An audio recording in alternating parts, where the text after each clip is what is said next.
ఎన్నికల్లో ఇచ్చిన హామీలను నెరవేర్చడంలో కాంగ్రెస్ ప్రభుత్వం పూర్తిగా విఫలమైందని మాజీ ఎమ్మెల్యే గండ్ర వెంకటరమారెడ్డి శాసన మండలి డిప్యూటీ చైర్మన్ బండ ప్రకాష్ ఆరోపించారు. హోరాహోరీగా సాగుతున్న మున్సిపాలిటీ ఎన్నికల్లో బీఆర్ఎస్ అభ్యర్థుల గెలిపే ధ్యేయంగా మాజీ ఎమ్మెల్యే గండ్ర వెంకటరమారెడ్డి ప్రజల్లోకి వెళ్తున్నారు. దీనిలో భాగంగా 17, 20 వార్డుల్లో 17వ వార్డు నుండి పోటీ చేస్తున్న బేతోచు వజ్రమణిని, అలాగే 20వ వార్డు నుండి పోటీ చేస్తున్న నగావత్ ప్రభాకర్ ను గెలిపించాలని కోరుతూ జరిగిన కార్నర్ మీటింగ్ లో మాజీ ఎమ్మెల్యే గండ్ర వెంకటరమారెడ్డి, శాసన మండలి డిప్యూటీ చైర్మన్ బండ ప్రకాష్ హాజరయ్యారు. ఈ సందర్భంగా భూపాలపల్లి మున్సిపాలిటీ ఎన్నికల్లో బీఆర్ఎస్ కౌన్సిలర్ అభ్యర్థులను గెలిపించాలని కోరారు. అదేవిధంగా కాంగ్రెస్ ప్రభుత్వంపై విమర్శలు సంధించారు. ఈ డివిజన్ లో ప్రచార కార్యక్రమం నిర్వహిస్తున్న నేపథ్యంలో 2-3 అంశాలు మన జిల్లాకు సంబంధించిన అంశం, 2 అభ్యర్థికి సంబంధించిన అంశం, 3 మన పార్టీ చేపట్టిన కార్యక్రమాలు ఏంది, ఇప్పుడు చెప్తున్న వాళ్ళు చేస్తున్నది ఏమిటి అనేది కూడా మనం పరిశీలించుకోవాల్సిన అవసరం ఉంది. వజ్రమణి గారి గురించి కొత్తగా చెప్పాల్సిన అక్కర్లేదు. గతంలో కూడా వారు మీ దగ్గర కౌన్సిలర్ గా పనిచేసిన నేపథ్యం ఉంది. చారి గారి సేవలు నిరంతరంగా మీకు అందుబాటులో ఉన్నాయి. ఆ డివిజన్ కి సంబంధించిన పెద్దలందరూ వచ్చినారు. వారందరితో మాట్లాడి మీకు క్యాండిడేట్ ఎవరు అని అడిగితే ఏకగ్రీవంగా వారి పేరు చెప్పిన ఘనత ఈ డివిజన్ కు దక్కుతుంది. వారి పరోక్షంగా వారినే పోటీలో పెట్టాలా సార్, వారిని పెడితేనే మేము గెలిపించి తీసుకొస్తామని చెప్పి డివిజన్లో ఏకాభిప్రాయంతో ఎవరు టికెట్ అడగలేదు. అనేక మంది పోటీదారులు ఉన్నారు, అనేక మంది ఆశావాహులు ఉన్నారు, అనేక మంది కోరుకున్నారు. అయినప్పటికీ బీవీ చారి గారి ఆత్మశాంతించాలంటే వారినే మనం ఖచ్చితంగా కౌన్సిలర్గా గెలిపించి తీసుకొస్తాం అనే మాట ఇచ్చి వారు ఈ కార్యక్రమం చేయడం జరిగింది. భూపాలపల్లి జిల్లా ఒకప్పుడు అత్యంత వెనుకబడిన ప్రాంతం. ఇది పర్కాల నియోజకవర్గంలో ఉన్న ప్రాంతం. మధ్యలో ఒక ముక్క చెల్పూరు అనే ముక్కుండే, దాంట్లో అటుపక్కకు ఆ గన్పూరు, చెల్పూరు అంతా ములుగులో ఉండేది. మన భూపాలపల్లికి సంబంధం లేని ప్రాంతం. దయచేసి మీరు అందరు గుర్తుపెట్టుకోండి, మీరు కాంగ్రెస్ పార్టీకే ఓటేస్తే వాళ్ళు జిల్లాలు తీసే నినాదం మీదనే నిలబడతారు. మీరు బుద్ధి చెప్తేనే భూపాలపల్లి జిల్లా ఆగుతుంది, గుర్తుపెట్టుకోండి.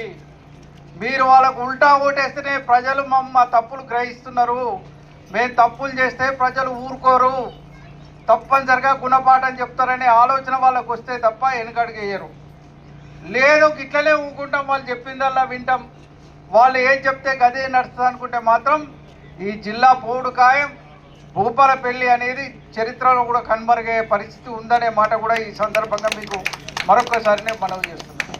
మా కమిట్మెంట్ ఏంది, మేము ఈ ప్రాంతం పట్ల తీసుకున్నటువంటి శ్రద్ధ ఏందో ఇక్కడ ఉన్న అక్కలకు తెలుసు, ఇక్కడ ఉన్న అన్నలకు తెలుసు. సుభాష్ కాలనీలో నేను 2వసారి ఎమ్మెల్యేగా అయినప్పుడు ఈ ప్రాంత వాసులంతా ప్రధానమైనటువంటి డిమాండ్, ఇంట్లో ఈ స్థలాలన్నీ కూడా సింగరేణి కాలనీస్. ఆ రోజు అందరికీ క్వార్టర్స్ ఇవ్వలేకపోతే కొన్ని స్థలాలను కార్మికులకు కేటాయిస్తే ఆ రోజు కార్మికులు కొంతమంది ఇల్లు కట్టుకున్నారు. ఈ రోజు ఈ ప్రాంతంలో ఉండేటువంటి మీ అందరికీ పట్టాలు ఇవ్వబట్టే కాయిదా ఇవ్వడం కాదు, ఎంఆర్ఓ వచ్చి మీకు రిజిస్ట్రేషన్ పైసా ఖర్చు లేకుండా చేయించినటువంటి ఘనత మాది.